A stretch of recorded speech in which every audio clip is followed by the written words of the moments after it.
Hear that? That's the sound of busy. To a restaurant, all that shouting and banging might as well be a symphony. It means the long days and longer nights are paying off. Sure, it's noisy, but there's a worse sound. This, not busy. Busy means business, which is why Toast gives restaurants the tools and tech they need to help them perform under pressure. Sounds pretty good, right? Toast, built for busy. Time for Michigan's newest sports talk show, Mitten Madness. And here he goes. Defense win championship. Michigan sports talk from here in Battle Creek.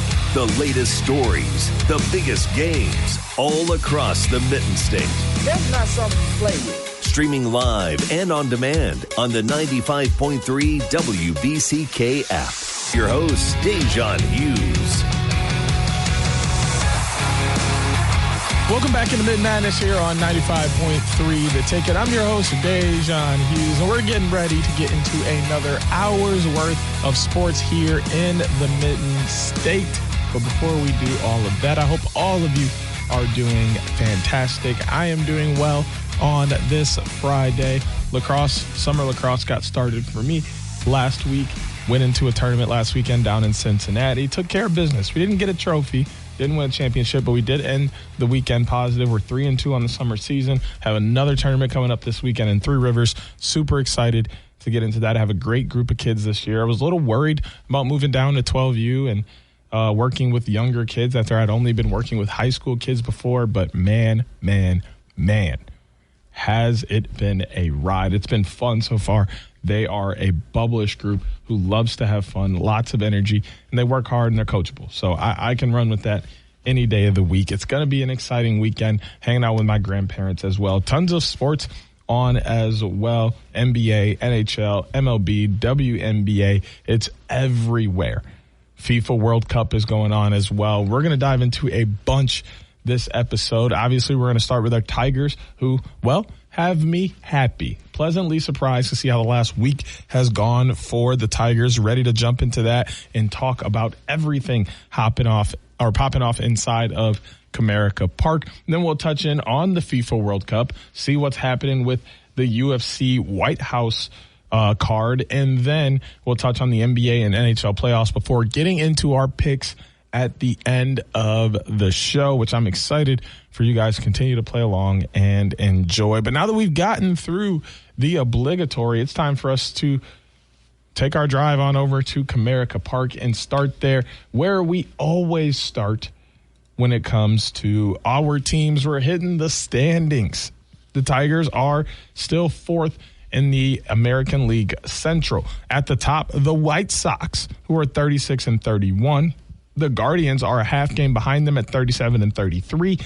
The Twins are 31-39, 6.5 games back. Tigers, 8 games back from the lead at 29-40. And then the Royals at the bottom of the AL Central at 28-41, 9 games behind the leaders, 1 game behind our Tigers. Tigers only a game and a half back from third place and a whopping 7.5 games back from second. So some work to be done, but they're definitely getting back in the groove. They're now fourth from the bottom in the AL Central. Below them, the Red Sox, who are 27-39, 13.5 games back from the league-leading Tampa Bay Rays.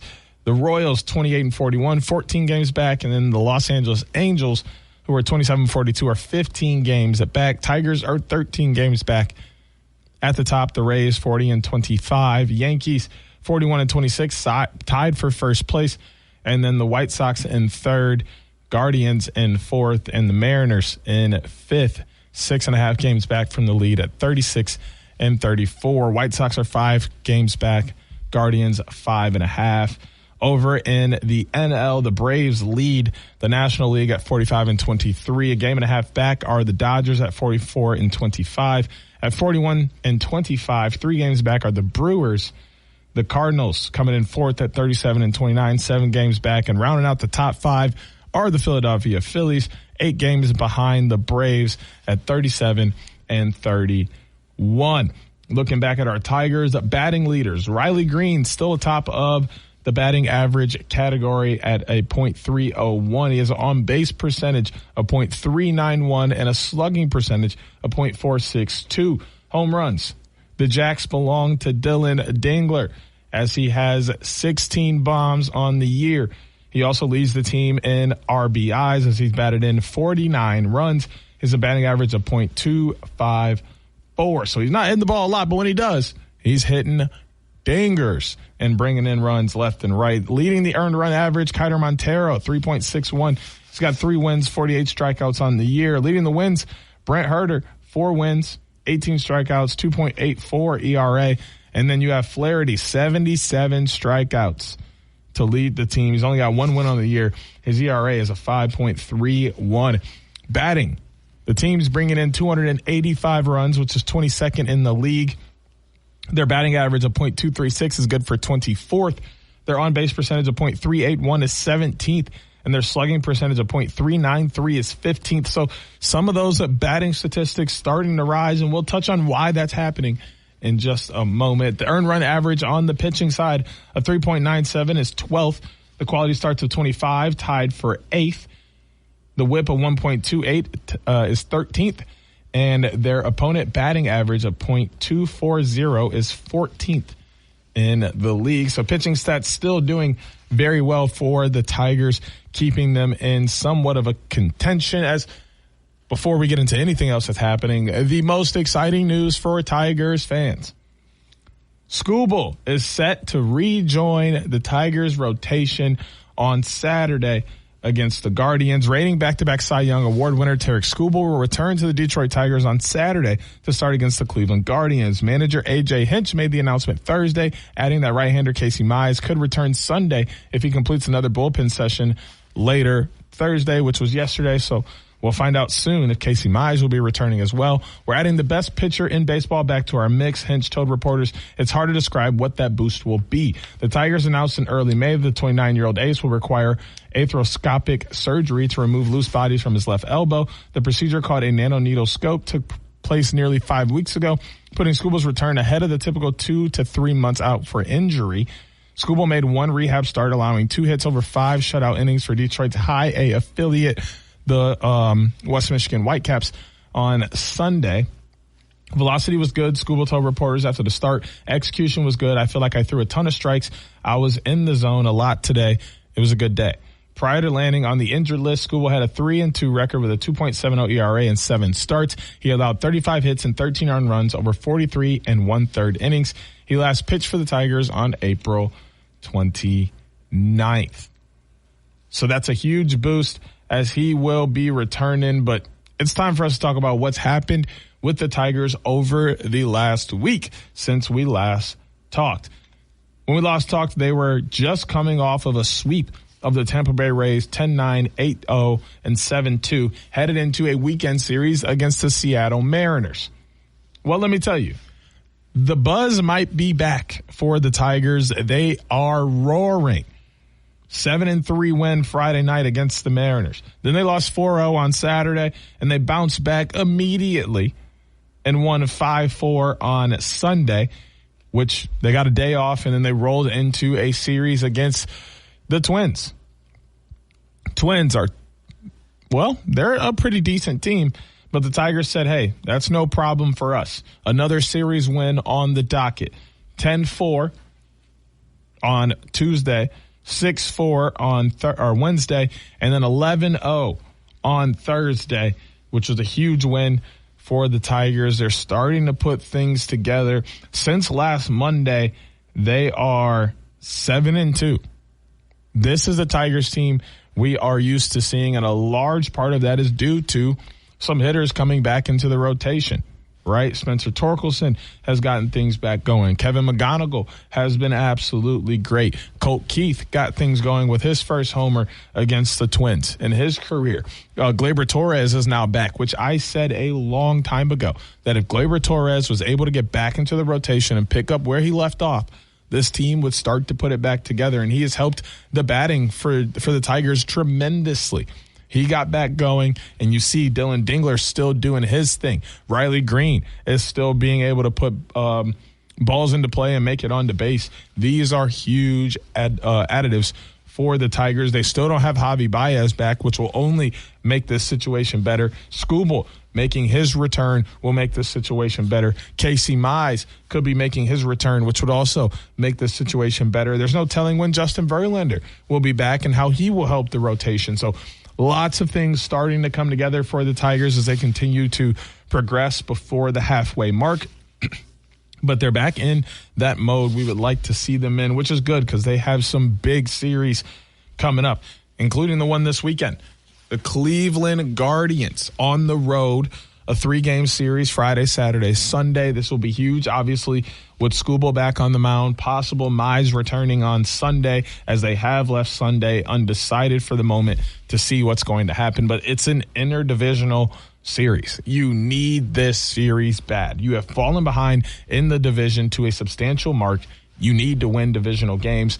You got the Guardians. Then you're on the road against the Houston Astros. So that's always going to be tough, especially when you're playing on the road.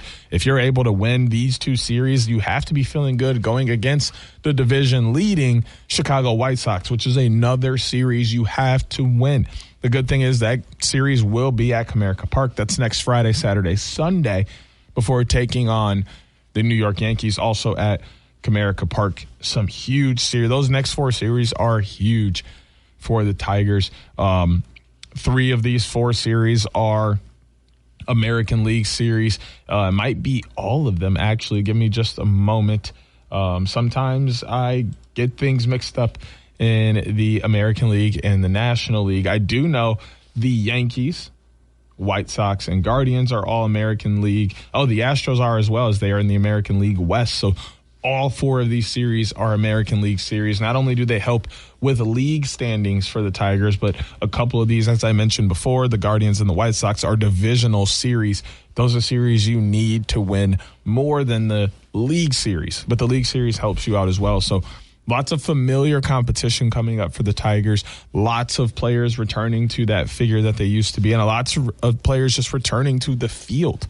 I'm really excited to see Skubal get back out. I mean, if the Tigers are able to go and steal game 1 with Flaherty on the mound, which is rough, he's going against BB, that could, almost guarantee a series win. There's no guarantee what's going to happen with Skubal when he returns, but he looks good in his rehab starts, and it looks like he's going to return to being the Tarek Skubal that we have seen over the last couple of years. So, stealing game 1 could mean the Tigers steal this series if they win the first 2 games. Even if they drop the third on the road is tough play, though. I'm really excited for what's coming up for the Tigers before the break. They will see the Houston Astros in a 4-game series after the Yankees, and a 3-game series on the road against the Yankees before the Rangers, Athletics, and Philadelphia and the Phillies. So here you're getting all but 1 of your series, or all but 2 of your series are going to be against American League talent. You got to be able to go out and win those games and see what you can make happen. But that is all that we have for the Tigers at the moment. When we come back for the break, we'll be touching in on the World Cup and a little bit on the White House UFC event with more Mitten Madness here on 95.3 The Ticket. When you fly with Hawaiian Airlines, it's hard to tell where your flight ends and vacation begins. Relax with free Starlink, the fastest Wi-Fi in the sky, thanks to T-Mobile. Go ahead, stream your movie, book the couple's massage, make a dinner reservation while we bring you to our island home. Hawaii starts here. Hear that? That's the sound of busy. To a restaurant, all that shouting and banging might as well be a symphony. It means the long days and longer nights are paying off. Sure, it's noisy, but there's a worse sound. This, not busy. Busy means business, which is why Toast gives restaurants the tools and tech they need to help them perform under pressure. Sounds pretty good, right? Toast, built for busy. My mom has taken up going to the park to practice yoga. My dad's going to a club, but not a book club, a salsa club. Finding new hobbies comes with age. My mom has started getting lost and not knowing where she's going. Becoming lost or disoriented doesn't. Confusion with time or place may be a sign of Alzheimer's. An early diagnosis can help improve the quality of life for your loved one. Learn the warning signs of Alzheimer's at 10signs.org.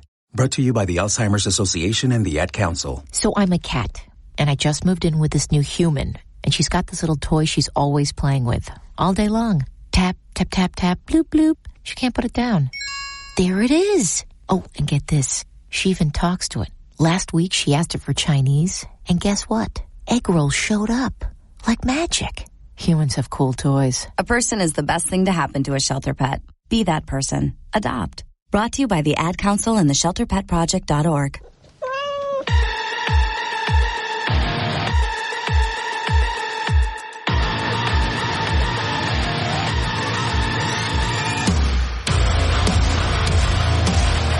Welcome back into Mitten Madness here on 95.3 The Ticket. I'm your host, Da'Jzon Hughes, and we're going to talk a little bit about the World Cup and what's coming up with this White House UFC event. The World Cup getting started this week. Everything kind of got going last nightish / early Friday morning as I'm recording this on Friday. We do have 2 games that have already gone final, with a couple more coming up later on in the Friday day. First, Mexico and South Africa got going in the group stage. Mexico coming in with 4 wins and a draw with 3 points. Meanwhile, South Africa came in loss, win, draw, loss, draw for 0 points. It did go full time. Julian Quinones, Raul Jimenez, and Cesar Montes all scored. Julian Quinones and Raul Jimenez each scored for Mexico in the 9th and 67th minute respectively. Cesar Montes got a red card in the 92nd minute. Stefano Sithole and Tembe Zwane each got red cards as well in the 49th and 84 minutes respectively for South Africa. But Mexico does move on as they grab the win there. South Korea took on Czechia, and South Korea came in win, loss for 3 points. Czechia comes in loss, win for 0 points.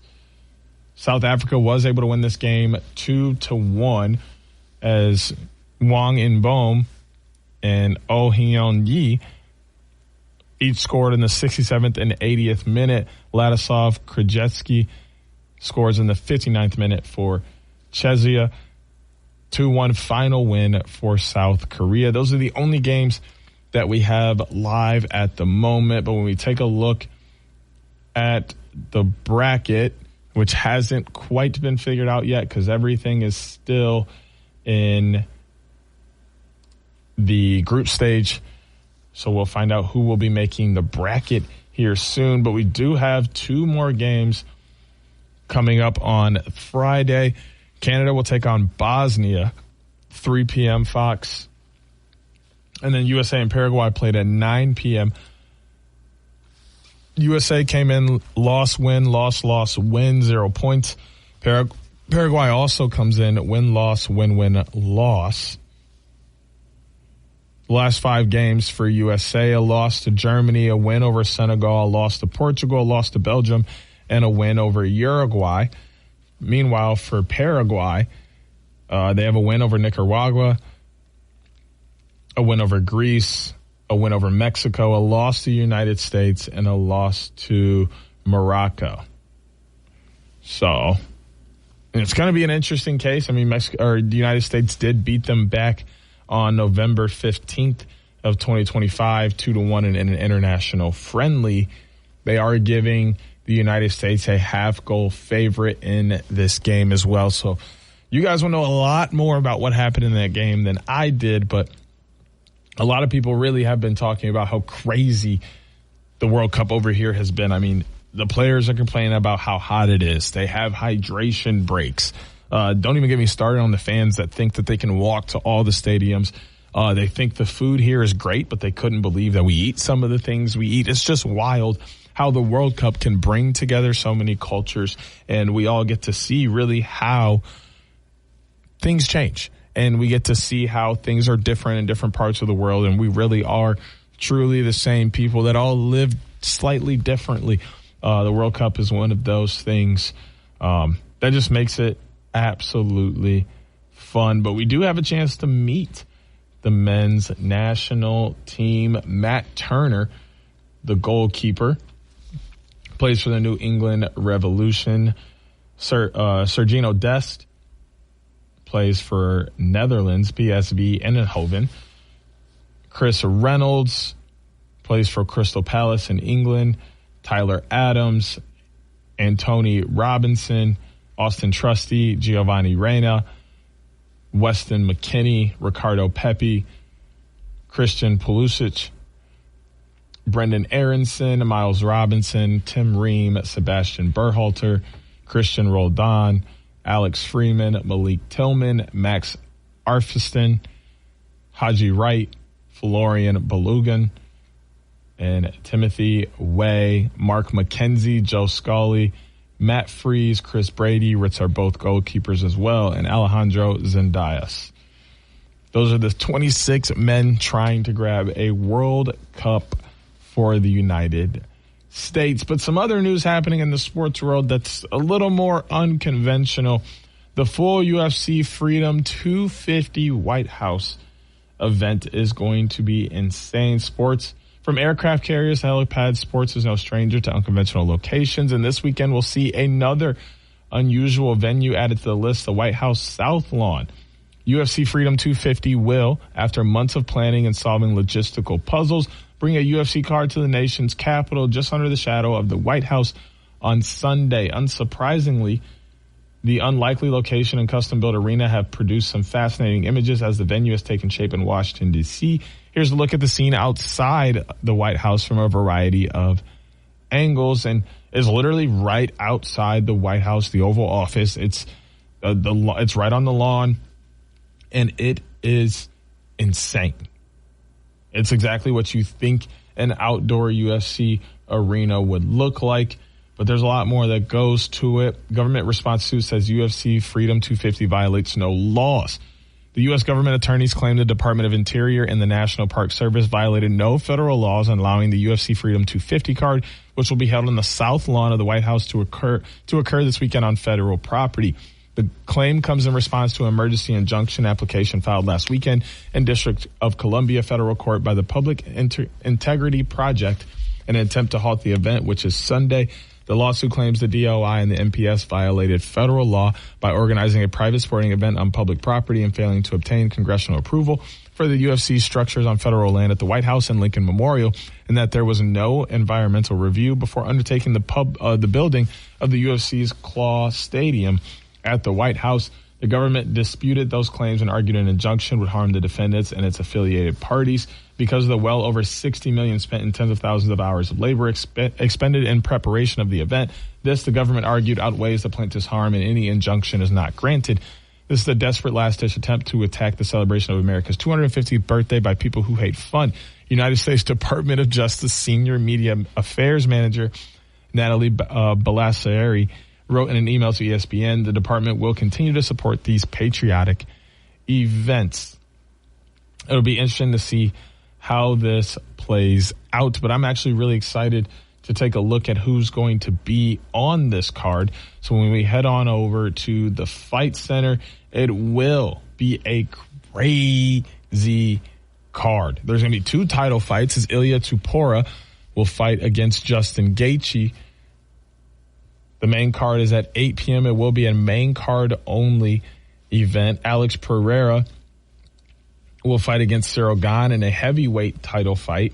Sean O'Malley and Ayman Zahabi in a bantamweight fight. Josh Hokett and Derek Lewis in a heavyweight bout.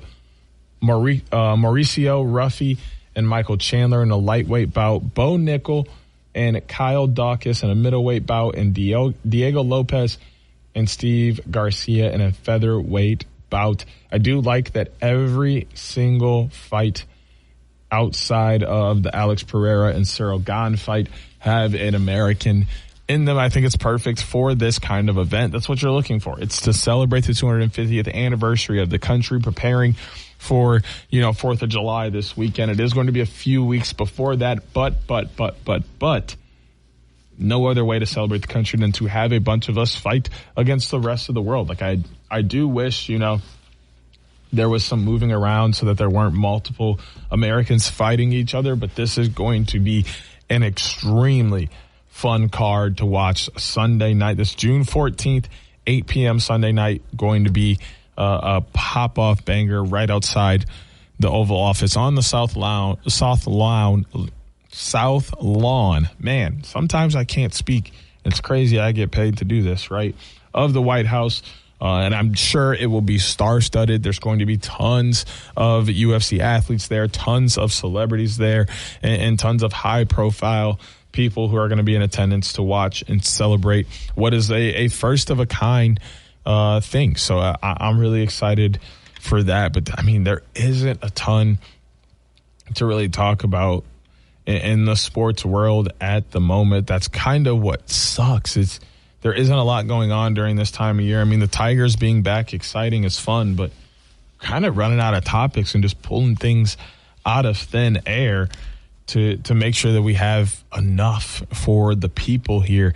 But yeah, that's all we have for what's happening with the UFC event that's going to be outside of the White House and also the World Cup. So when we come back from the break, we're going to be getting into some action, talking all about the NBA and NHL playoffs here on Mitten Madness on 95.3 The Ticket.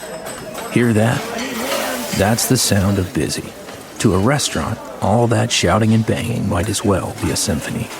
It means the long days and longer nights are paying off.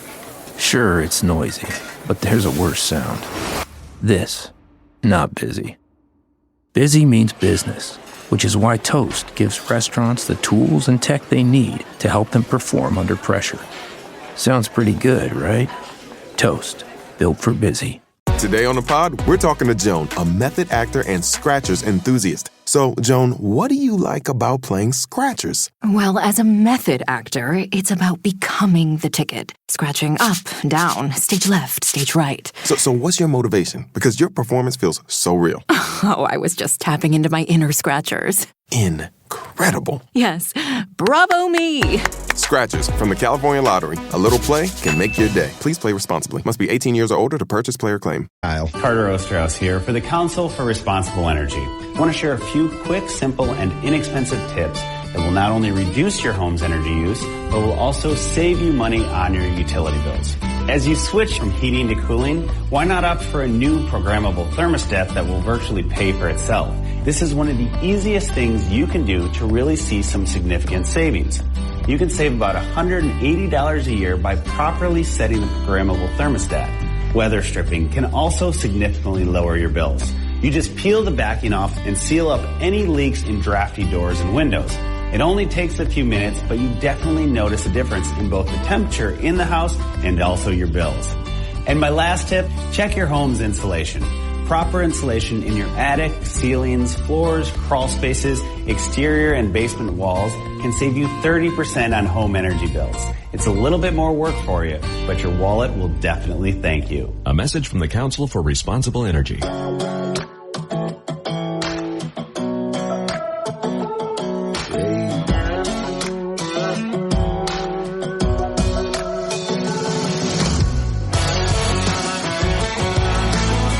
Welcome back into Mitten Madness here on 95.3 The Ticket. I'm your host, Da'Jzon Hughes. We're going to touch in on some finals action. The NHL and MLB are both in the middle. The NHL and NBA are both in the middle of their finals series to see who will be taking home their crowns for the year. And starting with the NBA because, well, things haven't been as exciting as the NHL. When we take a look at game one of this series, the Knicks were able to pull ahead with a 10-point victory. This was pretty much a back-and-forth game. Jalen Brunson, 30 points, 12 of 31 from the field, 4 of 4 from the free throw line. Josh Hart coming up big, 15 rebounds and 6 assists, no turnovers, 27 minutes of play. Knicks shoot 41, 31, 89 in their splits, 9 turnovers, 49 rebounds, 41% from the field. they led for 41% of the game, their largest lead being 10. All of this down in the Frostbank Center in San Antonio. And, well, Victor Wembanyama, 26-12, 6-21 from the field, 12-13 from the free throw line. De'Aaron Fox, 5 assists, 3 turnovers, 38 minutes. Spurs shoot 36, 26, 80, 13 turnovers, 54 rebounds, led for 56% of the game. Their largest lead being 14, but they did blow it as the Knicks were able to win this game 105-95 by 10. And, I mean, go up 1-0 on the road, but that's not even where things got crazy.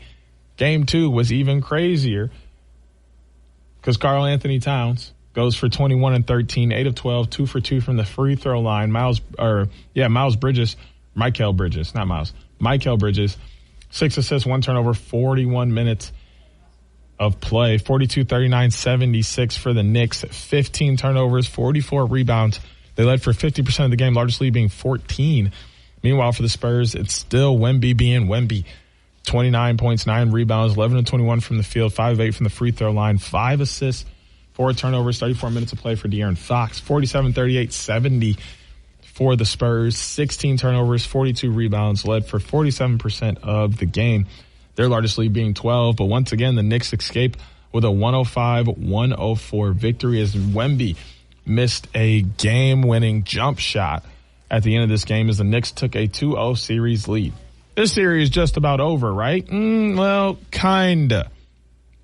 Because here came Wemby once again. 32 points, 11 of 18 from the field, 8 of 9 for the free throw line. Dylan Harper had 9 rebounds. De'Aaron Fox, 8 assists, 2 turnovers, 37 minutes. Spurs shoot 46, 35, 78. 8 turnovers, 37 rebounds, led for 78% of the game, largest lead being 12. This first game in Madison Square Garden for this series, Jalen Brunson, 32 points, 5 assists, 5 turnovers in 35 minutes, shot 11 of 25 and 7 of 8 from the free throw line. Josh Hart, 9 rebounds. Knicks, 45, 35, 82. 13 turnovers, 46 rebounds, led for 16% of the game, the largest lead being just 7 as the Spurs escape with a 4-point victory in Madison Square Garden. And everybody thought things were about to get real interesting as the Spurs were dominant in the first half, leading by more than 30. Their largest lead of the game, 29 was their largest lead of the game. They led for 97% of this game. But I think you know where I'm going here. They didn't win this game. Victor Wembanyama, 24 points, 13 rebounds, 9 of 25, 4 of 7 from the free throw line. De'Aaron Fox, 7 assists, 4 turnovers, 37 minutes. Spurs, 42-40, 85, 12 turnovers, 42 rebounds. Meanwhile, for the Knicks, 36 and 7 from Jalen Brunson, 3 turnovers, 44 minutes of play. He had 12 of 25 from the field, 9 of 11 from the free throw line. Karl Anthony Towns with 10 rebounds. The Knicks, 46, 47, 71, 15 turnovers, 39 rebounds, led for 2% of the game, their largest lead being just 1, which was at the end of the game. OG Anunoby tips in a floater, a putback at the end of the game with just 1.2 seconds left to take the lead by 1. And yeah, you guessed it.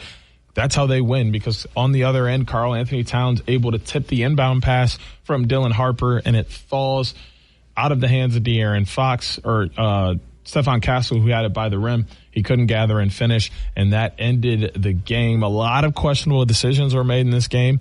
They say De'Aaron Fox probably should have pulled the ball out at the end when he tried to go for a layup when they were up just 1, which eventually led to a bucket on the other end.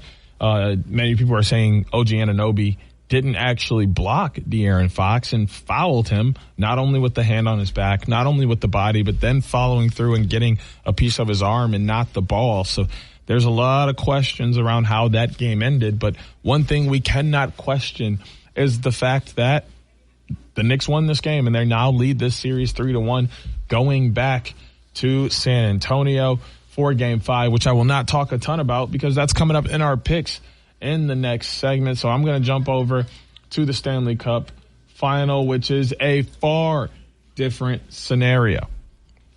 The Stanley Cup final game is going into Game 6.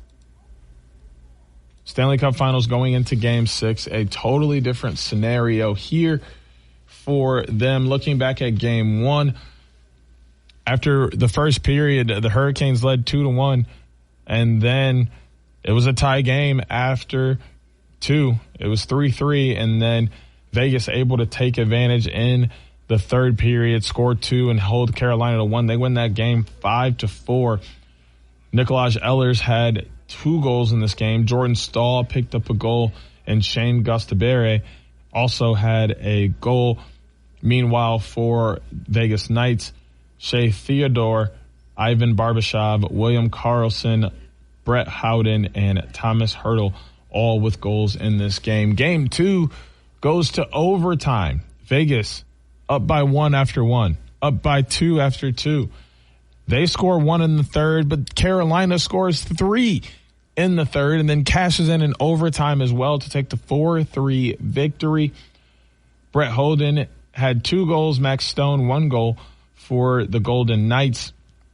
Logan Stankoven, Mark Janowski, and Jordan Staal goals in the third period for the Hurricanes, and Seth Jarvis cashes in on the power play to win things in overtime for the Hurricanes. Back in Game 3, totally different vibes. Scoreless after 1. A 4-0 lead for Vegas after 2.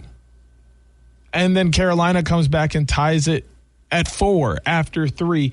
This game doesn't go to 1 overtime. It goes to 2 overtimes. And Vegas is able to cash things in, and they win 5-4 in double overtime to retake a 2-1 series lead.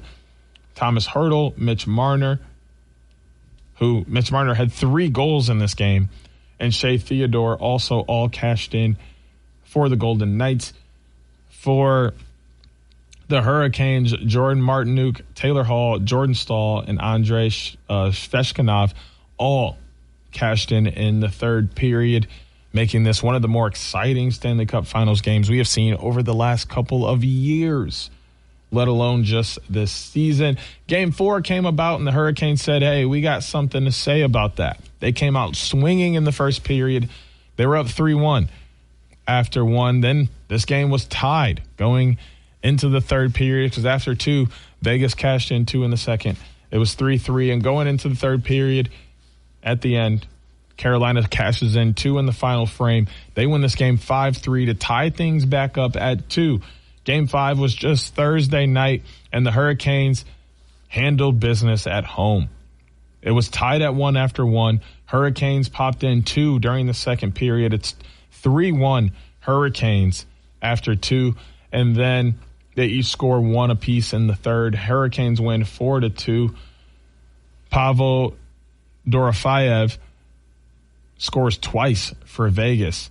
Jordan Staal, Sebastian Aho, and then Andrei Sveshkinov twice on the power play. Both times equal the 4 goals for the Hurricanes. They win 4-2, and they are headed back to Vegas with a 3-2 lead going into Game 6. Vegas going to look to keep things going and going into Game 7. So I'm not going to talk a ton about this game that is going to be on Sunday because I will also be talking about that coming up in our picks as well. This has been a fun summer when it comes to competitive ball. We have 2 series that could very well go the brink. There's nothing, and I repeat, nothing that says the Spurs can't win after the series was down 3-1. We saw LeBron do it in the finals, and we've seen it happen multiple times in this playoffs. And, 3-2 could easily be 3-3 and go to 7. So we'll find out what I think is going to happen in these 2 series coming up during the picks. But we're also just going to get into the picks in general when we get back with more Mitten Madness here on 95.3. There are 2 types of business owners, those who are busy and those who want to be busy. Toast is designed for both, with tools to keep you humming and help turn grind into growth. That's how you turn busy into business. Toast, built for busy. Today on the pod, we're talking to Megan, trapeze artist and Scratchers enthusiast. So, Megan, what do you like about playing Scratchers? Well, they're easy to play when I'm hanging around. Oh, okay. Like when you're relaxing? No, like when I'm hanging on the trapeze. I swing upside down, then do a quadruple somersault, all while playing Scratchers. Watch this. Ta-da! Unbelievable. I know, right? Scratchers from the California Lottery. A little play can make your day. Please play responsibly. Must be 18 years or older to purchase player claim.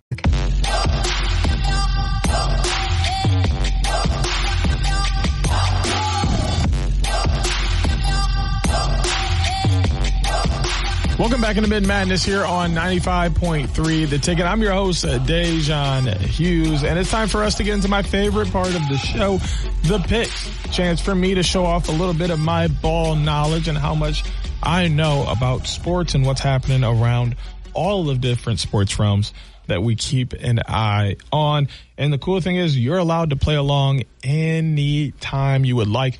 Every single week, we dive into a ton of events that are happening over the weekend. There will always be 6 picks to make, whether it is games, contests, matches, whatever the case may be. And then I'm going to do my best to run through these, think about them, deliberate, have some research, and babble about why I'm so good at what I do. And then I'll tell you who I'm going to be picking for the weekend and why my picks are going to be right. And then you can do the same thing. Open that chat feature on the 95.3 The Ticket app. After doing your own research, deliberation, and talking and thinking about what can make the picks so right for you, submit them and, see if you know ball better than I do. I've yet to run into someone who can battle me in a long season of picks and come out victorious. We know Jacob couldn't do it. Want to see if one of you can. And, we might just have something special for you if you are able to take down the picks master that I'm self-proclaiming myself to be. And then, that's the incentive you have, besides having bragging rights over me and someone who claims to know ball oh so well. Speaking of, last week was a better week for me than I've been having. I did end up going 4-2. The Knicks let me down in Game 3. They lost Game 3 after winning the first 2 games of the series, so I had to take an L there. And then the Storm lost to the Defenders after going in on that win streak. They couldn't keep things rolling in the playoffs. So the Defenders move on to the UFL Championship. But the Kings did beat the Battlehawks. The Aces took down the Valkyries. The Dream take down the Mystics. And the Liberty take down the Fever. That gives me a 4-2 record for last weekend. Overall, 54-47-1. Really excited for football to get back up and rolling in terms of college and pro, so that I can get in a new season of picks, because this is dangerously close to 500. And I'm not used to that. But we do have 6 fresh games set up for our picks this week. We got basketball action between the NBA and the WNBA. We'll be hitting that ice for the NHL Stanley Cup final, and we'll also be touching on the UFL final. We'll start right in the NBA. Knicks and Spurs, Game 5 will be later today, 8:30 p.m. on ABC. The Knicks lead the series 3-1. This is basically last chance for the Spurs. Their backs are against the wall. They're playing at Frostbank Center in San Antonio, Texas. A 56.8% chance for the Spurs, a 43.2% chance for the Knicks. The Spurs are 5.5-point favorites, negative 198 on the money line, plus 164 for the Knicks, 216.5 on the over-under. Many people are saying Knicks in 5. And I don't know if I can trust them on that. I think the Spurs are going to come out with vengeance on their minds, in their hearts, and they know there's nowhere else for them to go. All they have to do is leave it all out on the floor for the next 3 games, and they could still be NBA champions. We have seen teams come back from 3-1 before. Only one team has done it in the finals. Shout out to the GOAT, LeBron James. If you got beef with that, you can hit me up and we can talk about it all you want. But Bron is clearly the GOAT. Clearly the GOAT. He's done something nobody else has ever done. And, well, maybe Wemby can join him there in dragging his team back from a 3-1 deficit in the finals. I have them taking Game 5, and we'll see if we get to Game 6 and 7 to deliberate those as well. But I'm not sure. I know for sure it's going to 6, though, in my opinion. Give me the Spurs in Game 5. We're going to stay right on the hardwood. We're bumping over to the women. It's the Commissioner's Cup still going on later today, 8 p.m. on CBS and Paramount Plus. The Minnesota Lynx, who are 10-2, 5-0 on the road, are taking on the Las Vegas Aces, who are 9-3 and 2-2 at home. They're giving the Lynx a 36.8% chance to win, a 63.7% or 63.2% chance for the Aces. This game will be at Michelob Ultra Arena in Las Vegas, Nevada. The Aces are 3.5-point favorites, negative 155 on the money line, plus 130 on for the Lynx, and negative 173.5 on the over-under. Looking at the Lynx, Aliska Hamzova out for coach's decision along with Lai-Tu King, so they both could be back. Nafisa Collier still out with an ankle injury until at least the 15th, so that's going to be big. Dana Evans out for the Aces until at least June 21st. Both these teams riding 5-game win streaks coming into this game, but something that peeks out at me large and looming is the Lynx being 5-0 on the road in this early season. I can't pick against that. Olivia Miles has played at an unreal level. Natasha Howard has been great helping her out, and there's still so many pieces on that Lynx team, even without Nafisa Collier, for them to be absolutely fantastic. I'm going to stay with Minnesota to remain at the top of the Western Conference as they're riding an 8-game win streak in this, and they'll take down the Vegas Aces, who are also riding a 5-game win streak. That's going to take us to the Wings and the Fire, who will play 8:30 p.m. You can find this on League Pass if that's your viewing pleasure. The Dallas Wings are 8-4, 4-2 on the road. Portland Fire 6-8 and 4-5 at home. Dallas 67.5% chance, 32.5% chance for Portland. Dallas 5.5-point favorites, negative 230 on the money line, plus 190 for the Fire. Jessica Shepard, Paige Beckers, and Ozzie Fudd going against Carla Late, Emily Enksler, and company. Odyssey Sims is out with an ankle injury until at least June 20th for the Wings. Jordan Harrison out as a coach's decision, so we do not know when she'll return for the Portland Fire. Portland is riding a 4-game losing streak coming into this. The Wings are 4-5 or 4-1 in their last 5. Their one loss to the Minnesota Lynx, who are right now the best team in the WNBA. So that doesn't say a lot.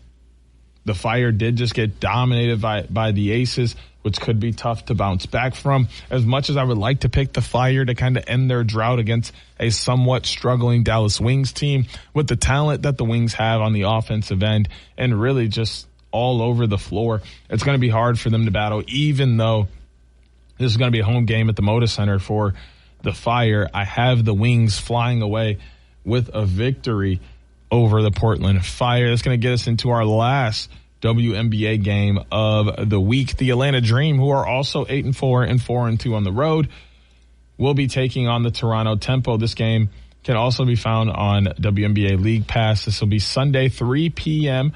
The Tempo are 7-2 and 4-2 at home. They're giving the Dream a 64.2% chance, while Toronto a 35.8% chance. It will be at the Coca-Cola Coliseum in Toronto, Ontario. Naira Sabali is a game time decision for this game with a hamstring injury. Kiki Rice is also out with an ankle injury for the Tempo. Amy Okongwu and Brianna Jones are both out for the Dream. Coach's decision and knee injuries, respectively. Alicia Gray, Angel Reese, and Jordan Canada leading the Dream. Meanwhile, Brittany Sykes, Marina Mabry, and Sabali leading the Tempo. So it'll be huge for Tempo if Sabali is able to come back. This is first of 4 matchups between the Dream and the Tempo. And as much as I would like to continue to ride with Toronto Tempo, as they have played at a great tempo, they have been an amazing team and one that has jumped into the WNBA as an expansion team and made the league better. The Dream are one of the best teams in the WNBA right now. The Atlanta Dream have started hot and have continued to stay hot as they are second in the entire Eastern Conference, and they're only a half game behind the New York Liberty. Toronto's only a couple games behind them, but that doesn't change anything for this game. I've got to take Atlanta Dream. Plus, they got my wife Angel Reese on the squad. No way I'm picking against Angel. Give me the Dream to come out victorious. We're going to hop on over and lay down some ice. We're going to hop into the NHL Stanley Cup. Game 6 is going to be tomorrow, 8 p.m. ABC, as the Hurricanes will go on the road to take on the Vegas Golden Knights at T-Mobile Arena in Las Vegas, Nevada. We've already run through how these games have gone. William Karlsson is out for the Vegas Golden Knights. It seems to be for the remainder of this series and the rest of this season. So that's a tough loss for them. Sebastian Aho is still on the ice. Seth Jarvis will play. Jack Eichel and Pavel Dorofeyev will both be on the floor or on the ice for the Vegas Golden Knights as well, which they will need. Carolina does lead this series 3-2. So if Vegas is going to keep their series going and keep their season alive, they will have to win this very pivotal Game 6. On the money line, Carolina sitting at -115. Vegas Golden Knights at -105. They're actually giving the spread to Carolina as the favorites at -1.5 to close things out on the road in Game 6. Vegas 1.5-point underdogs in their home ice arena for a pivotal Game 6 that will keep the Stanley Cup Finals going. I'm not sure how this will go. The total's sitting at 5.5, though. So you may want to punch the over on that because not a single one of these games has been under 5.5. I will imagine that Brandon Bussey will be back in the net for the Hurricanes, who has played well over the last couple of games in this series. There's no telling who will hit the ice and be between the pipes for the Golden Knights. But I'm going to keep this series running because, one, selfishly, I want to see it running, and two, I don't think you can put a team against their backs in their home arena and say, yeah, they're not going to win the game. I'm going to take the Vegas Golden Knights to win Game 6 and get us a Game 7 in the Stanley Cup Finals. No Game 7 needed in the UFL, though. The United Bowl, the final, is happening on later today, 3 p.m. ABC. The Defenders from D.C. will take on the Louisville Kings. Let's talk about the Louisville Kings making it to the final in their inaugural season. An expansion team popping off and doing their thing.